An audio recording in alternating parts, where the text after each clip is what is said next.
was through Fassbinder that I visited Cirque, and you know, it's so inspiring, really, to see that link, and you know, this use of characters in a true sort of emotional setting, but where it's not really naturalist, you know, where there's something that's heightened, you know, and the use of color and composition and acting style and music to kind of create this heightened sense of emotionality was really exciting and inspiring. Also the way that, you know, Cirque, you know, positioned these characters in situations where the fate, you know, of the situation was playing against them in a certain way, and their attempt to try and escape their destiny, and you know, this sort of this sense of despair, you know, that was really, that permeated a lot of that work. And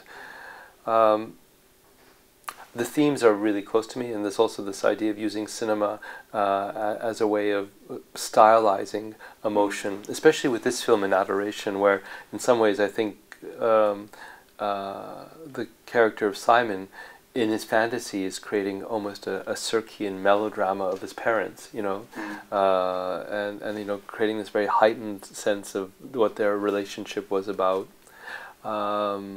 There's also this strange parallel that, you know, I think Cirque was really fascinated by Christmas scenes, and there's a lot of Christmas scenes in Adoration, you know, and people looking through glass, and so there's odd motifs that kind of play into this connection. I really reject a linear structure. Not that I have any problem watching it, because I actually, some of my favorite films are, you know, very, very straightforward, but in terms of my own writing, it seems that I really quickly sort of branch out into something else. And it's really, I think, of our time. I think characters now are so distracted by other possibilities. I mean, the whole idea of Cirque's ethos is that he's dealing with an America which was incredibly conformist, right? And where there was this ideology, and people were all expected to have this way of looking at the world which was quite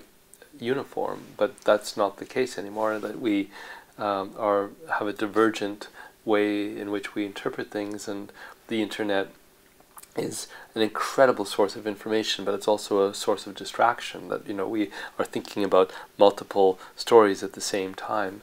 As a matter of course, you know, we can be following one story and then be tracking something else. And, you know, the story of our generation is that we have multiple screens, and each of them has their own narrative. You know, so I think the structures that I'm using reflect this new reality.